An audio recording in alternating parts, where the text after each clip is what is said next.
your project yawedde by the way nga bwagiraba kyakwa twayisizaamu how it was before newe tuuse katya abale tusabira omulimu wetu twaseganya bulungi so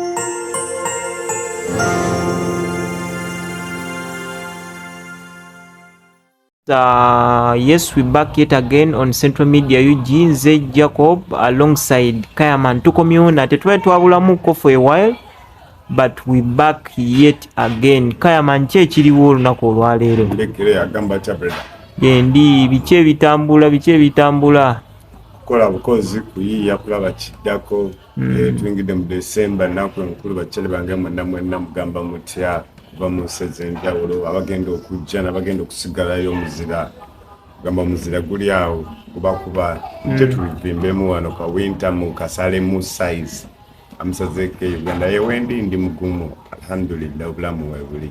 Yes, na last time we twali wano twajja ku nyumba ng'ekintu mukitambuza nga mwakatandika ne for now wenkomeddewo ndabira ddala nga omulimu gw'omukoze mulungi nnyo kuba mpiseemukko.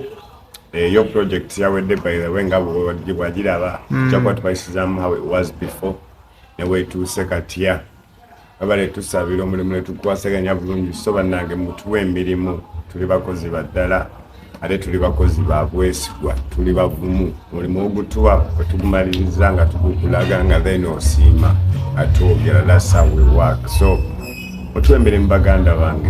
Thank you very much.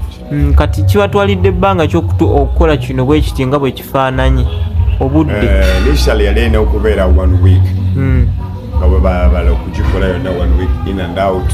Banga balina process nyingi nnyo ze bayitamu kuta ekisenge kusigako that part of bamayita batya wa white ne bakikuuta ne bakilevelinga all over then ne badamu ne bakisiga ndakoti ne badamu ne bakiteekako langi tubadde process nenemu ate ne one of the main painter yafunamu like 2 days short of the week so ne tuwumulamu week bbiri so together wona tukitwalidde a week bbiri naye nga kyadde kinatuswalira week emu kusinziira ku implications ezibaddewo ezimu oba endala naye kitwalidde week bbiri roughly nandigambye enaku nga week emu nga nenaku nga nnya naye let's give it 2 weeks. Yes boss. Wow, omulimu gwongulabye mulungi nnyo era mukoledde ddala bebale kusinga kati abandyetaaze okwongera okubanga bongera okubamanyako ennamba y'essimu engeri kinenda gy'ayinza obbafunamu. Ennamba yange eri 0775829844 ye namba yo link me nenkuconnectinga naye bali bakyali bapainta so bwetuli era tuyiriba nga era bwolaba wetulina okukwasaganya ensi tubeere bagumu mu mbeera yonna yes nogwo omulimu nagwo twagutandise mu magezi. Kati obubaka ki obusembayo ku kasitoma mwe yabawa omulimu guno eno?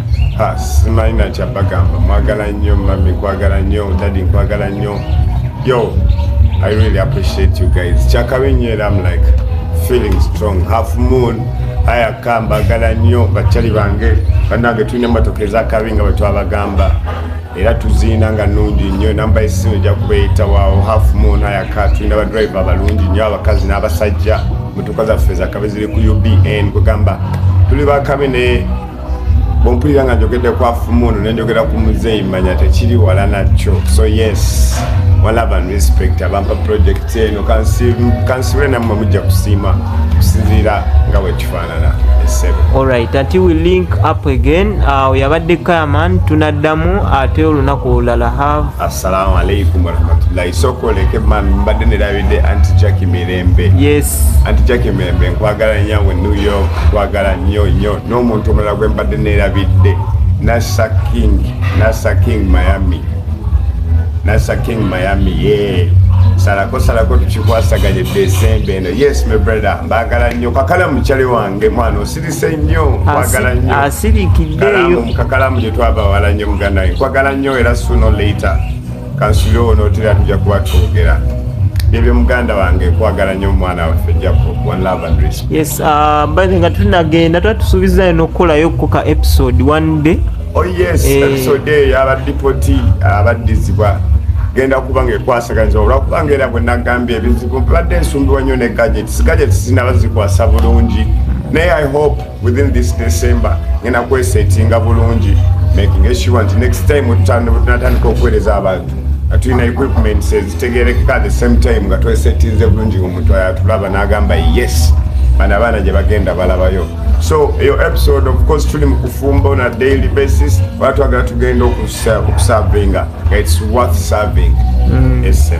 Okay, kale tubaagala nnyo mweraba kanya bulungi so bannange mutuwa emirimu tuli bakozi baddala ate tuli bakozi ba bwesigwa tuli bavumu mulimu ogutuwa kwetugumaliriza nga tugukulaga nga then osiima atwogera that's how we work. So mutuwa emirimu baganda bange, thank you very much. Kati kibatwalidde ebbanga okukola kino bwe kiti nga bwe kifaananye obudde?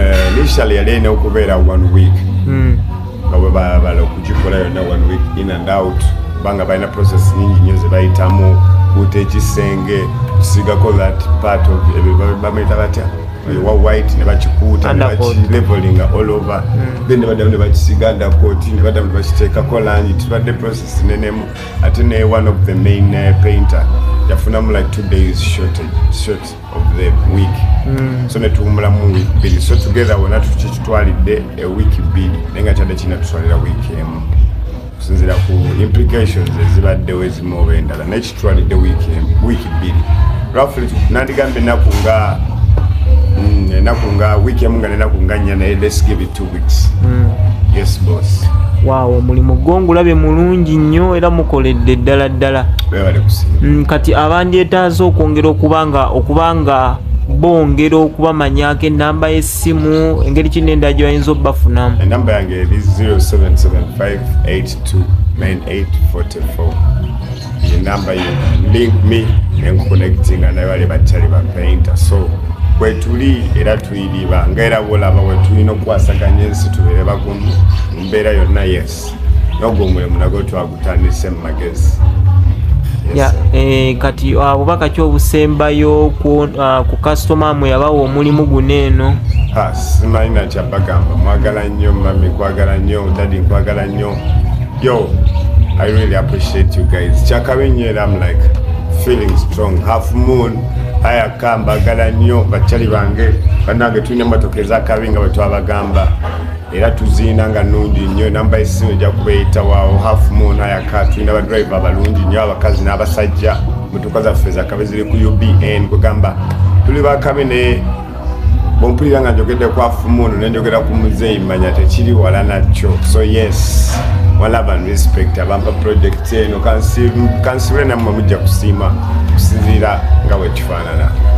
Alright, until we link up again, yabadde Kayaman tunaddamu ate olunaku olulala have. Assalamu alaikum warahmatullahi. Sokoleke man mbadde nerabidde Auntie Jackie Mirembe. Yes. Auntie Jackie Mirembe nkwagala nnyo mu New York, nkwagala nnyo n'omuntu omulala gwe mbadde nerabidde Nasa King Miami yeah.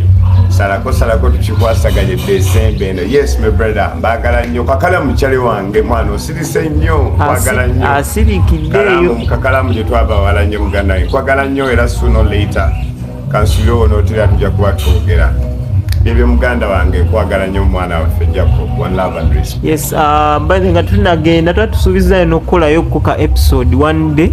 Oh yes episode y'abadipoti abaddizibwa genda kubanga ekwasaganyizibwa olwakubanga era bwe nagambye ebizibu mbadde nsumbiwa nnyo ne gadgets zinaba zikwasa bulungi naye I hope within this December ngenda kwesetinga bulungi making sure nti next time tunatandika okuweereza abantu nga tulina equipment ezitegeerekeka at the same time nga twesetinze bulungi omuntu ayatulaba n'agamba yes bano abaana gye bagenda balabayo.